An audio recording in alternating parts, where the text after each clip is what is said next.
strongly believe in the universality of freedom.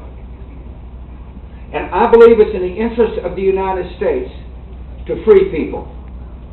Free people from tyranny, free people from the disease of HIV/AIDS around the world, free people from having their babies die because of mosquito bites as a result of malaria, and help free people from hunger and ignorance. I believe it is a realistic part of a foreign policy based upon certain ideals.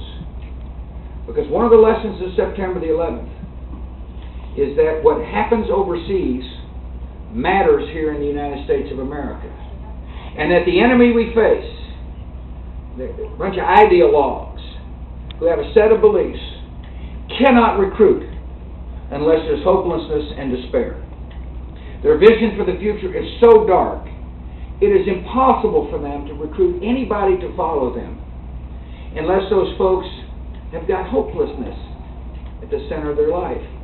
And therefore it's in the interest of the United States to spread democracy and liberty and to help people live hopeful lives. And that's the kind of foreign policy that the Bush administration has conducted. And it's the foreign policy we will conduct as we sprint across the finish line. And it's a foreign policy that I hope our candidates embrace, because it is the only way to protect the American people in the long run. The other philosophy I believe is you can spend your money better than the government can. I also believe to whom much is given, much is required. And I think it is in the moral interest of the United States. It's in the interest of our very fiber and our very soul to help people at home who can't help themselves and to help people abroad. I believe all life is precious. I believe every human being matters in all forms. And so those are the principles that I hope our party articulates and stays with. What the American people want is they want somebody to stand up and say, here's what I believe in. Here are my beliefs, my core set of principles. And I'm not going to change them, regardless of the moment. I'm not going to change them to try to be the popular guy.